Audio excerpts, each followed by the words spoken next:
നമ്മൾ ഈ semi conductor laser എന്ന് പറഞ്ഞൊരു ടോപ്പിക്ക് എഴുതാനായിട്ട് വിട്ടിട്ടുണ്ട്. അതെന്താണെന്ന് വെച്ചാൽ ഒരു പി എൻ ജംഗ്ഷനാണ്. അപ്പോൾ ഒരു P N junction, forward bias ചെയ്ത പി എൻ ജംഗ്ഷൻ, പി റീജിയനിൽ പോസിറ്റീവും എൻ റീജിയനിൽ നെഗറ്റീവും ടെർമിനൽ കൊടുത്തിരിക്കും.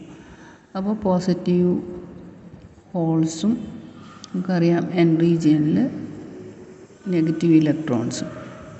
അപ്പോൾ പോസിറ്റീവ് ടെർമിനൽ ഹോൾസിനെ റിപ്പൽ ചെയ്യും, നെഗറ്റീവ് ടെർമിനൽ ഇലക്ട്രോൺസിനെ റിപ്പൽ ചെയ്യും. ഹോൾസ് ഇലക്ട്രോൺസ് അങ്ങോട്ട് ക്രോസ് ചെയ്യും.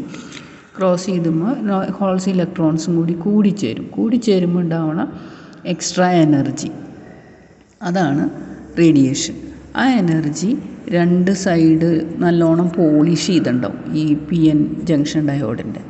ഈ അങ്ങോട്ടും ഇങ്ങോട്ടും അത് ഈ മിറർ പോലെ ആക്ട് ചെയ്ത പോളിഷ്ഡ് എൻഡിൽ തട്ടി ആംപ്ലിഫൈ ചെയ്ത് പുറത്തു വരുന്ന ബീമാണ് സെമി കണ്ടക്ടർ ലേസർ എന്ന് പറയുന്നത്. ഇത്രയേ ഉള്ളൂ പ്രിൻസിപ്പിൾ. അപ്പോൾ ഇതിൽ ആക്റ്റീവ് ലേസിങ് മീഡിയം എന്ന് പറയുന്നത് ഫോർവേഡ് ബയാസ് ചെയ്തിട്ടുള്ള പി എൻ ജംഗ്ഷനാണ്. അതിൽ ഒപ്റ്റിക്കൽ അല്ലെങ്കിൽ പമ്പിങ് കൊടുക്കുന്നുണ്ട്. ലേസറിന് പമ്പിങ് ഉണ്ടോ? പമ്പിങ് എനർജി കൂട്ടാനായിട്ട് ചെയ്യുന്നത് ഫോർവേഡ് ബയാസിങ്. അപ്പോൾ ഫോർവേഡ് ബയാസിങ് ആണ് പമ്പിങ് മെത്തേഡ്. മീഡിയം എന്ന് പറയുന്നത് പി എൻ ജംഗ്ഷൻ ഡയോഡ്.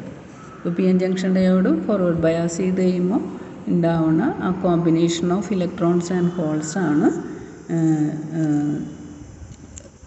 ഉണ്ടാവുന്ന ഇലക്ട്രോൺസും ഹോൾസും കോമ്പൈൻ ചെയ്യുമ്പോൾ ഉണ്ടാവുന്ന എക്സ്ട്രാ റേഡിയേഷനാണ് സെമി കണ്ടക്ടർ ലേസറായിട്ട് ആംപ്ലിഫൈ ചെയ്ത് പുറത്തേക്ക് വരുന്നത്.